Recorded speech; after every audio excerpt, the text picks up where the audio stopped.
नमस्कार दोस्तों, स्वागत है आपका स्टडी फॉर सिविल सर्विसेज में। यदि स्टडी फॉर सिविल सर्विसेज के छात्र हैं तो ये वाला टेलीग्राम जरूर ज्वाइन करके रखिए। यूट्यूब चैनल में हमारे साथ है तो भी ये वाला टेलीग्राम ज्वाइन करना बहुत ज्यादा जरूरी है। सारे नोटिफिकेशन, सारे अपडेट, सारे मोस्ट इंपोर्टेंट पिक्स, सारा रिवीजन सब कुछ यहाँ पे बताया जाता है।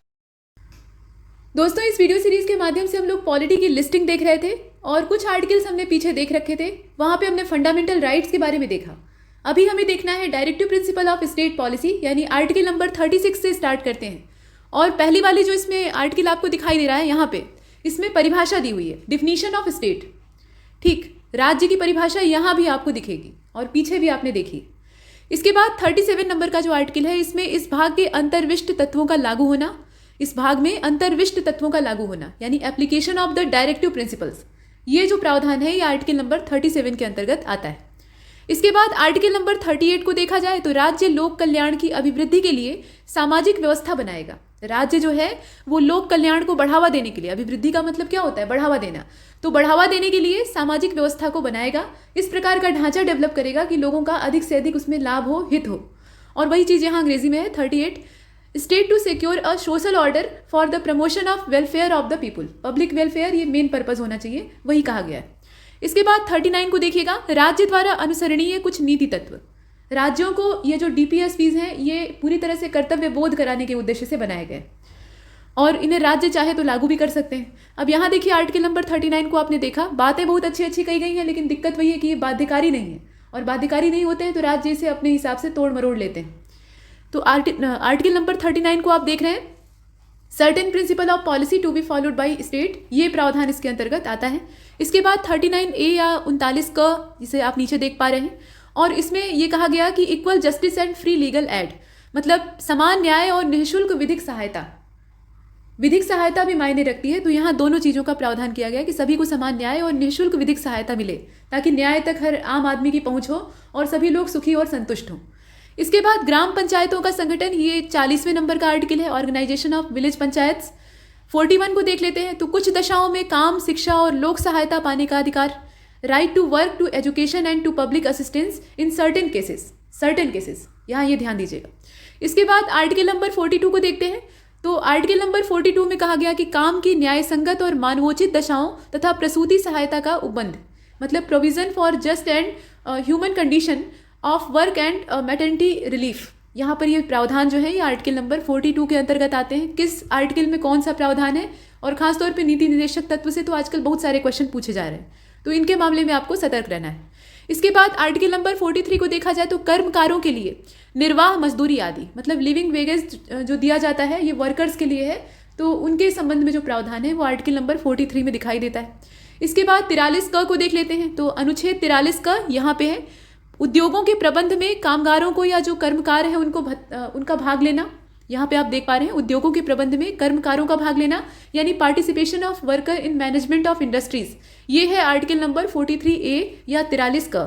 इसके बाद 43 ख को देखिएगा, सहकारी समितियों को बढ़ावा देना, सहकारी समितियों को बढ़ावा देना, और इसका प्रावधान हमें दिखाई देता है 43 ख नंबर के आर्टिकल में।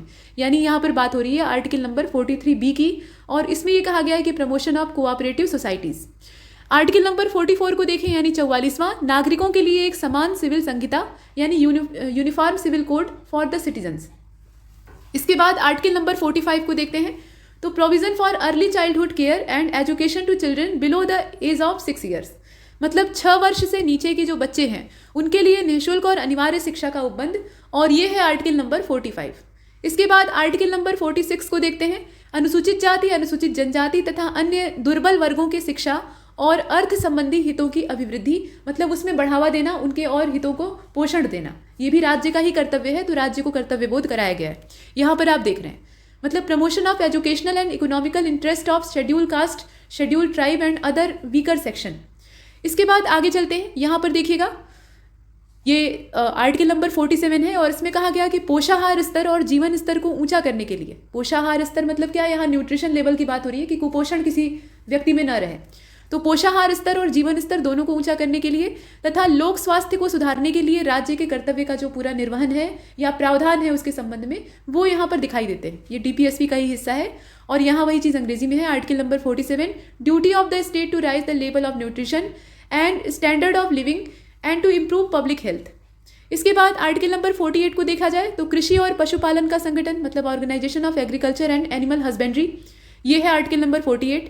आर्टिकल नंबर 48 ए या आप इसे कह सकते हैं 48 क में पर्यावरण का संरक्षण, संवर्धन और वन्य तथा वन्य जीवों की रक्षा करना। मतलब इतने सारे जो पर्यावरण की सुरक्षा से संबंधित प्रावधान है वो भी DPSPs के अंतर्गत आते हैं। और वही चीज़ यहाँ पर अंग्रेजी में है 48A में, protection and improvement of environment and safeguarding of forest and wildlife. इसके बाद आर्टिकल नंबर 49 को देखें तो राष्ट्रीय महत्व के स्मारकों और स्थानों तथा वस्तुओं का संरक्षण करना, ये भी राज्य के कर्तव्य बोध में ही आता है। और उसे दिया हुआ है यहाँ पे आर्टिकल नंबर 49 में, राज्य चाहे तो इन्हें कानून बनाकर लागू कर सकते हैं और बहुत सारे इसमें से कानून की हैसियत से लागू भी किए गए हैं और कुछ नहीं भी किए गए हैं। तो आर्टिकल नंबर 49 को देखा जाए तो protection of monuments and places and object of national importance, राष्ट्रीय महत्व की जो स्मारकें हैं उनके संरक्षण की बात की जा रही। इसके बाद आर्टिकल नंबर 50 को देखते हैं तो अनुच्छेद 50, इसमें कार्यपालिका से न्यायपालिका का पृथक्करण किया गया है ताकि दोनों एक में मिक्स होकर टकराएं नहीं या उनका काम जो है कहीं बाधित ना हो। दोनों के दो तरह के काम है, हालांकि एक दूसरे को सहयोग भी देना ये भी इनका काम है, लेकिन जब मिक्स होकर काम होगा तो गड़बड़ हो जाएगा, इसीलिए इनका पृथक्करण। और यहाँ वही चीज़ अंग्रेजी में है article number 50, separation of judiciary from executive, ये प्रावधान यहाँ पे दिखाई देते हैं, separation of judiciary from executive, ये वाला जो प्रावधान है ये किस में है, आर्टिकल नंबर 50 में। इसके बाद DPSP का जो अंतिम पार्ट है उसे देखिएगा आर्टिकल नंबर 51। और ये जो 51वां अनुच्छेद है इसमें अगर देखा जाए तो अंतर्राष्ट्रीय शांति, यहाँ देखिएगा अंतर्राष्ट्रीय शांति और सुरक्षा की अभिवृद्धि यानी promotion of international peace and security. इतने सारे प्रावधान हमने नीति निर्देशक तत्वों के अंतर्गत देखे। अब इसके बाद देखना है फंडामेंटल ड्यूटीज़ को, यानी मूल कर्तव्यों को या मौलिक कर्तव्य जिन्हें कहा जाता है। तो इनका वर्गीकरण संविधान में अनुच्छेद 51 क में किया गया है, यानी 51A के अंतर्गत संविधान का जो 51A आर्टिकल नंबर है उसके अंतर्गत फंडामेंटल ड्यूटीज़ आती हैं। अब नीचे जो यहाँ पे अलग सारणी आपको दिखाई दे रही है, इसमें प्रेसिडेंट और वाइस प्रेसिडेंट के बारे में जो अनुच्छेद हैं संविधान के अंतर्गत प्रावधान है उनको हम लोग एक बार क्रमवार तरीके से देखेंगे। तो आर्टिकल नंबर 52 से स्टार्ट होता है और इसमें प्रेसिडेंट ऑफ इंडिया के बारे में कहा गया है। इसके बाद संघ की कार्यपालिका शक्ति यानी article number 53, executive power of the union, इसका प्रावधान दिखाई देता है। इसके बाद राष्ट्रपति का निर्वाचन, ये आर्टिकल नंबर 54 में है, यानी इलेक्शन ऑफ प्रेसिडेंट। फिर राष्ट्रपति के निर्वाचन की रीति, ये है आर्टिकल नंबर 55 यानी अनुच्छेद 55, यानी manner of election of president. इसके बाद राष्ट्रपति की पदावधि, वह कितने समय तक अपने पद पर रहेगा और कैसे उसको हटाया जाएगा या क्या प्रक्रिया है, वो सब चीज़ें। तो यहाँ राष्ट्रपति की जो पदावधि है उसके बारे में जो प्रावधान है ये आर्टिकल नंबर 55 है, यहाँ आप देख रहे हैं। Term of office of president, वो चीज़ें। इसके बाद पुनर्निर्वाचन, यहाँ पे निर्वाचन लिखा हुआ है, वो निर्वाचन होगा असल में। तो आर्टिकल नंबर 57 को आप देखेंगे, पुनर्निर्वाचन के लिए पात्रता यानी एलिजिबिलिटी ऑफ री इलेक्शन। इसके बाद 58 को देखिएगा, राष्ट्रपति निर्वाचन होने की अर्हताएं, मतलब राष्ट्रपति चुने जाने के लिए कौन कौन सी आपके अंदर ज़रूरी योग्यताएं होनी चाहिए, उसका प्रावधान जो है वो आर्टिकल नंबर 58 में किया गया है, जिसे कि आप यहाँ पर देख रहे हैं। और वही चीज़ अंग्रेजी में है, यहाँ आप देख रहे हैं qualification for election as president. इसके बाद 59 को देखिए, राष्ट्रपति पद के लिए शर्तें। तो राष्ट्रपति पद के लिए जो शर्तें हैं उन्हें यहाँ पर दिया हुआ है, कंडीशंस ऑफ प्रेसिडेंट्स ऑफिस। इसके बाद आर्टिकल नंबर 60 को देखिएगा, राष्ट्रपति द्वारा शपथ प्रतिज्ञान, राष्ट्रपति द्वारा शपथ प्रतिज्ञान। और इसका जो अंग्रेजी वाला इधर है उसे देख लीजिएगा, ओथ और अफर्मेशन बाय द प्रेसिडेंट। कोई भी पद, बड़ा पद हो या छोटा पद हो, उस पर आसीन होने से पहले शपथ ली जाती है।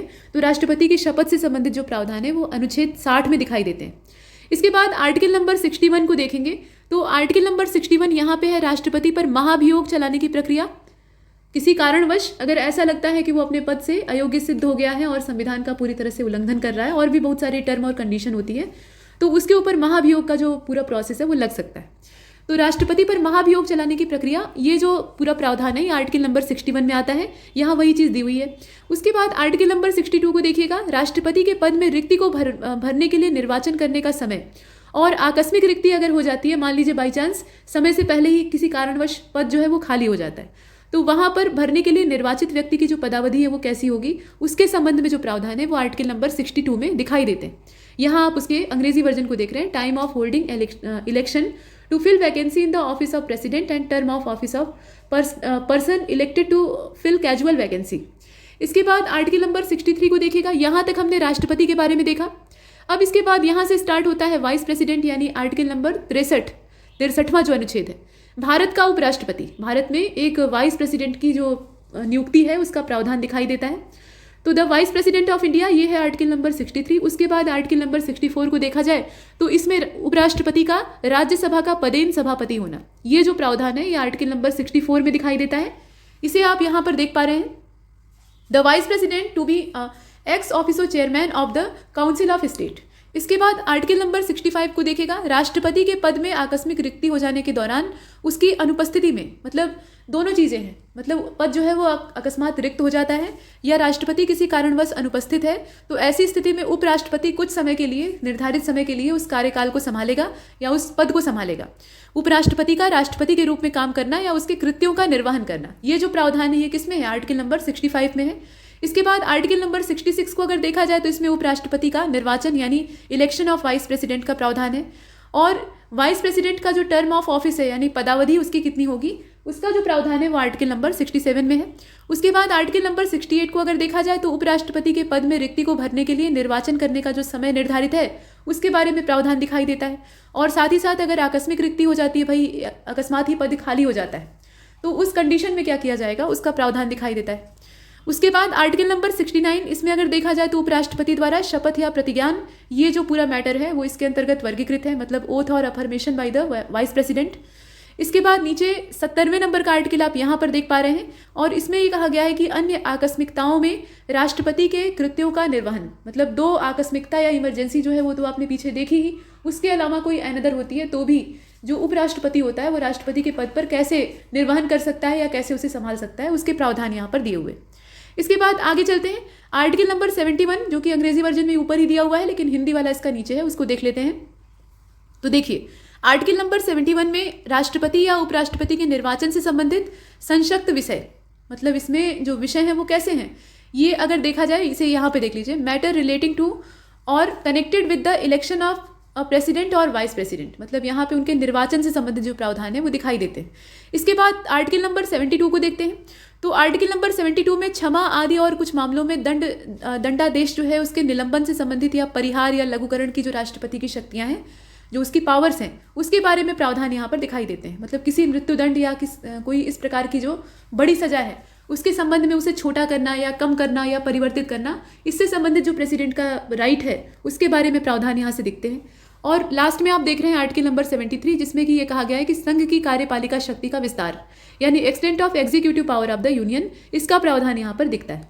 यहाँ तक हमने राष्ट्रपति और उपराष्ट्रपति से संबंधित जो आर्टिकल है उन्हें देखा, जो कि आर्टिकल नंबर 73 तक चले। अब इसके बाद जो अगला मुद्दा है वो है union minister and attorney general, मतलब यहाँ पर हम देखेंगे केंद्रीय मंत्रिपरिषद के बारे में और भारत का जो महान्यायवादी होता है उसके बारे में संबंधित अनुच्छेदों को। उसके बाद तब जो अगला मुद्दा है वो पार्लियामेंट है। तो क्रम से चलते हैं। देखिए केंद्रीय मंत्रिपरिषद और भारत का महान्यायवादी, इसके बारे में अगर देखा जाए तो आर्टिकल नंबर 74, राष्ट्रपति को सहायता और सलाह देने के लिए एक मंत्रिपरिषद होगी, और ये वाला जो मुद्दा है या ये वाला जो प्रावधान है ये अनुच्छेद 74 में किया गया है। मतलब ये कहा गया है कि council of minister to aid and advise president. इसके बाद 75 नंबर का जो आर्टिकल है उसको देखेगा, मंत्रियों के बारे में अन्य उपबंध इससे दिखाई देते हैं यानी other provisions as to ministers. इसके बाद भारत का महान्यायवादी यानी अटॉर्नी जनरल ऑफ इंडिया, ये जो प्रावधान है ये किस में है? आर्टिकल नंबर 76 में है। इसके बाद आप 77 को देख रहे हैं, भारत सरकार के कार्य का संचालन यानी conduct of business of government of India, ये है आर्टिकल नंबर 77। उसके बाद आर्टिकल नंबर 78 को आप देखेंगे तो राष्ट्रपति को जानकारी देने के आदि के संदर्भ में या संबंध में आप कह सकते हैं प्रधानमंत्री के कर्तव्य, राष्ट्रपति को किसी बात के लिए सूचित करना या उसको किसी मुद्दे से अवगत कराना, इसके संबंध में जो प्राइम मिनिस्टर का कर्तव्य होता है उसका पूरा जो लेखा जोखा है या ब्यौरा है वो आर्टिकल नंबर 78 में दिखाई देता है। यहाँ आप वही चीज़ अंग्रेजी में देख रहे हैं, duties of prime minister as respect the furnishing of the information, यहाँ देख लीजिएगा, information to the president etcetera. इसके बाद आगे चलते हैं तो यहाँ पर संसद के बारे में जो आर्टिकल हैं वो स्टार्ट होते हैं 79 से, और 79 से ये लंबे खींचे हैं, नीचे तक गए हैं। एक एक करके देखते हैं। आर्टिकल नंबर 79 को अगर देखा जाए तो कॉन्स्टिट्यूशन ऑफ पार्लियामेंट इसमें दिखाई देता है यानी संसद का गठन। उसके बाद राज्यसभा, लोकसभा और राष्ट्रपति, ये संसद के 3 अंग होते हैं, मतलब इन तीनों के मिलने से संसद बनती है। इसमें कुछ लोग इस भ्रम में रहते हैं कि सिर्फ जो अपर हाउस और लोअर हाउस है उसी को मिला देंगे तो संसद यानी पार्लियामेंट बन जाएगा, लेकिन ऐसा नहीं है। उसमें राष्ट्रपति का भी अपना रोल होता है। जैसे अगर राज्य स्तर पर देखा जाए तो उसमें राज्यपाल उसी स्थान पर होता है जहाँ राष्ट्रपति होता है। फिलहाल यहाँ पहले राज्यसभा और लोकसभा को देखते हैं। तो राज्यसभा की जो संरचना है उसका प्रावधान आर्टिकल नंबर 80 में है, यानी composition of the council of state. उसके बाद लोकसभा की संरचना की अगर बात करें तो आर्टिकल नंबर 81 है, यानी composition of house of the people. उसके बाद 82 यानी 82वें नंबर का जो आर्टिकल है उसको देखिएगा, यहाँ पे है। ठीक है, प्रत्येक जनगणना के बाद पुनः समायोजन, ये जो प्रावधान है अनुच्छेद 82 में दिखाई देता है। रीएडजस्टमेंट आफ्टर ईच सेंसस, तो अभी सेंसस नई वाली तो आई नहीं है, जो पिछली है उसके हिसाब से। उसके बाद आर्टिकल नंबर 83 को देखते हैं, संसद के सदनों की अवधि, मतलब इसमें जो जनगणना होती है ना हर 10 साल के अंतराल पे, उसके बाद जो फिर से एक बार समायोजन करना पड़ता है, उसके संबंध में प्रावधान दिए हुए हैं। इसके बाद आर्टिकल नंबर 83 को देखेंगे तो आर्टिकल नंबर 83 में ये कहा गया है, यहाँ देखिएगा, संसद के सदनों की अवधि मतलब duration of houses of parliament, इसका जो पूरा प्रावधान है, प्रोविजन है, वो आर्टिकल नंबर 83 में दिखाई देता है। आर्टिकल नंबर 84 को देखते हैं तो संसद की सदस्यता के लिए अर्हता क्या होनी चाहिए, मतलब क्वालिफिकेशन क्या होनी चाहिए मेंबरशिप के लिए, वो प्रावधान यहाँ दिखते हैं।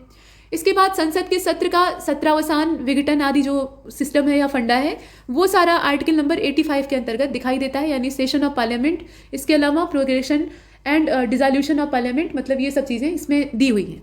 इसके बाद आर्टिकल नंबर 86 को देखिएगा, ये क्रम से है नीचे। तो आर्टिकल नंबर 86 में देखा जाए जो संसद के सदन है वहाँ पे सदस्यों के अभिभाषण और उनके संदेशों को भेजने का राष्ट्रपति का अधिकार, मतलब right of president to address and send the messages to houses. यहाँ पर राष्ट्रपति जो है वो अपने संदेश को प्रसारित कर सकता है, तो उसका जो अधिकार है उसका ब्यौरा ये आर्टिकल नंबर 86 में दिखाई देता है। इसके बाद आर्टिकल नंबर 87 को देखें तो राष्ट्रपति का विशेष अभिभाषण यानी special address by the president, इसका प्रावधान आर्टिकल नंबर 87 में मौजूद है। आर्टिकल नंबर 88 को देखा जाए तो सदनों के बारे में मंत्रियों और महान्यायवादी के जो अधिकार हैं, मतलब यहाँ पर कहने का तात्पर्य क्या है, right of ministers and attorney general as respect houses, ये वाला जो अधिकार है इसका प्रावधान हमें आर्टिकल नंबर 88 में दिखता है। उसके बाद आर्टिकल नंबर 89 को देखेंगे तो राज्यसभा का सभापति और उपसभापति, ये वाला जो प्रावधान है ये आर्टिकल नंबर 89 में है। इसे आप यहाँ पर देख रहे हैं, the chairman and deputy chairman of the council of state. Article number 90 को देखते हैं। आर्टिकल नंबर 90 में उपसभापति का जो पद है उसका रिक्त होना, पद त्याग या पद से हटाए जाने की जो प्रक्रिया है या उसके संबंध में जो स्थितियां हैं उसका प्रावधान दिया हुआ है। यहाँ वही चीज़ अंग्रेजी में है कि vacation and resignation of and removal from the office of deputy chairman. इसके बाद आर्टिकल नंबर 91 को देखिएगा, सभापति के पद के कर्तव्यों का पालन करने तथा सभापति के रूप में कार्य करने की उपसभापति तथा अन्य व्यक्तियों की जो शक्ति है उसका पूरा सिस्टम हमें दिखाई देता है आर्टिकल नंबर 91 में, यानी power of deputy chairman and other person to perform the duties of office और to act as a chairman, ये वाला जो प्रावधान है यहाँ पर आपने देखा। इसके बाद आर्टिकल नंबर 92 को देखते हैं, जब सभापति या उपसभापति को पद से हटाने का कोई संकल्प विचाराधीन होता है, मतलब अभी वो विचार करने हेतु उसे रखा गया है, अभी वो क्रियान्वित नहीं हुआ है, तो वो वाला प्रावधान, और तब तक उसका पीठासीन न होना, मतलब जब तक उसके खिलाफ ये संकल्प विचाराधीन है तब तक वो पीठासीन नहीं हो सकता है, ये वाला जो प्रोविजन है ये आर्टिकल नंबर 92 में दिखाई देता है, याद रखिएगा, अनुच्छेद 92। और उसके बाद देखिए आर्टिकल नंबर 93 को यहाँ पे है, लोकसभा के अध्यक्ष और उपाध्यक्ष के बारे में इसमें है। अध्यक्ष और उपाध्यक्ष का पद रिक्त होना, पद त्याग और पद से हटाया जाना, इसका जो प्रोविजन है वो 94 में है। इसके बाद अध्यक्ष के पदों का कर्तव्य पालन, माफ कीजिएगा, अध्यक्ष के पद के कर्तव्यों का पालन करने और अध्यक्ष के रूप में कार्य करने की उपाध्यक्ष तथा अन्य व्यक्तियों की जो शक्ति है उसका पूरा जो ब्यौरा है वो आर्टिकल नंबर 95 में दिखाई देता है। उसके बाद आर्टिकल नंबर 96 को देखेंगे तो आर्टिकल नंबर 96 में ये कहा गया कि जब अध्यक्ष या उपाध्यक्ष को पद से हटाने के लिए कोई संकल्प विचाराधीन है तो वो पीठासीन नहीं हो सकता, जैसे हमने यहाँ पर देखा है सभापति उपसभापति। वैसे ही लोकसभा के लिए अध्यक्ष उपाध्यक्ष, तो वहाँ भी यही मामला होता है कि अगर आपको हटाने वाला कोई संकल्प विचाराधीन है, विचार के अधीन चल रहा है, तो ऐसे में आप पीठासीन नहीं हो सकते। उसके बाद आर्टिकल नंबर 97 को देखा जाए तो इसमें वेतन भत्ते आदि के बारे में व्यवस्था है, मतलब सभापति उपसभापति और अध्यक्ष उपाध्यक्ष इन सबका जो वेतन भत्ता आदि है उसके बारे में। इसके बाद आर्टिकल नंबर 98 को देखें तो संसद का सचिवालय यानी सेक्रेटरीट ऑफ पार्लियामेंट, इसके बारे में इसमें प्रोविजन दिया हुआ है। आर्टिकल नंबर 99 को देखते हैं तो सदस्यों द्वारा शपथ या प्रतिज्ञान जो उनकी ओथ होती है उसके बारे में इसमें पूरा ब्यौरा है।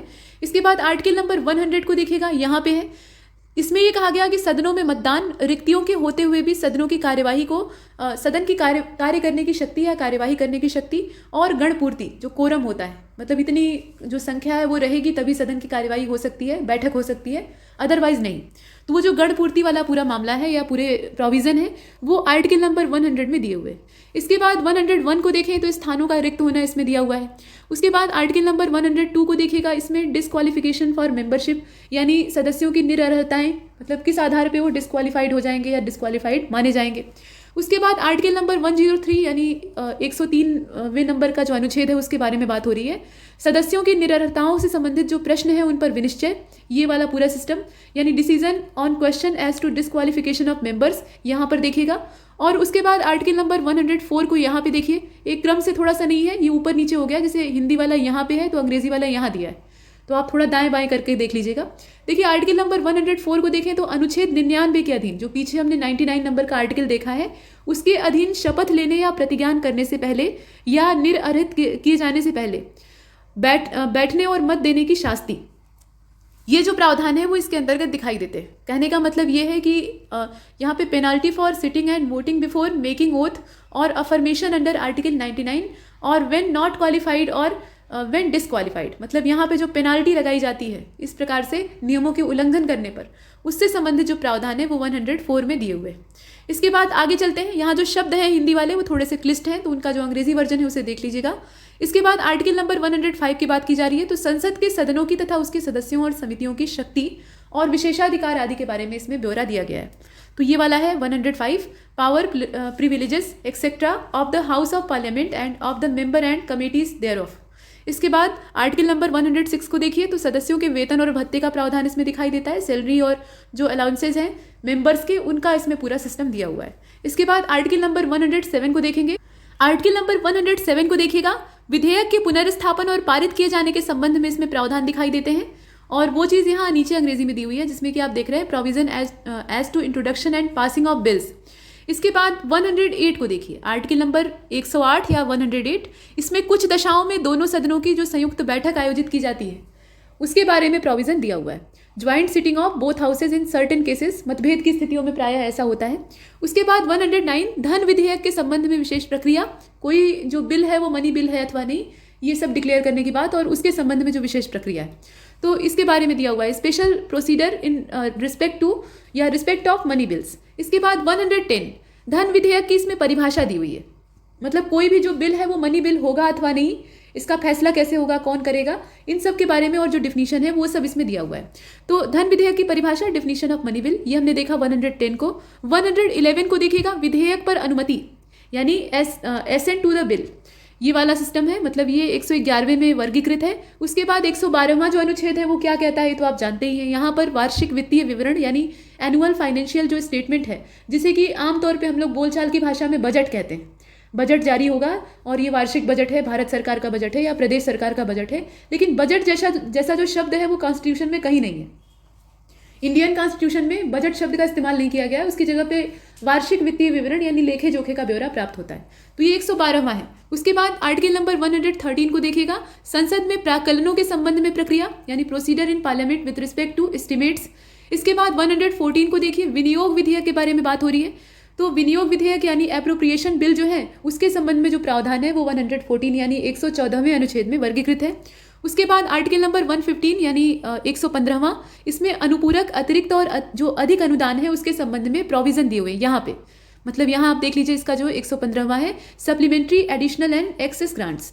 इसके बाद 116 को देखिएगा, लेखानुदान, प्रत्ययानुदान और अपवादानुदान, ये जो अनुदान है इनका पूरा जो प्रावधान है या सिस्टम है वो दिखाई देता है आर्टिकल नंबर 116 में यानी 116वें आर्टिकल में। इसके बाद 117वें नंबर का जो अनुच्छेद है उसमें वित्त विधेयकों के बारे में कुछ स्पेशल प्रोविजन दे रखे हैं, यहाँ पर बात हो रही है फाइनेंशियल बिल की। इसके बाद प्रक्रिया के नियम, ये 118वें अनुच्छेद के अंतर्गत आते हैं, रूल्स ऑफ प्रोसीडर।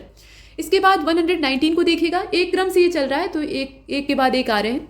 119वें नंबर के अनुच्छेद में अगर देखा जाए तो संसद में वित्तीय कार्य संबंधी जो प्रक्रिया है, यहाँ देखिए, संसद में वित्तीय कार्य संबंधी प्रक्रिया का विधि द्वारा विनियमन, मतलब regulation by law of procedure in parliament in relation to the financial business.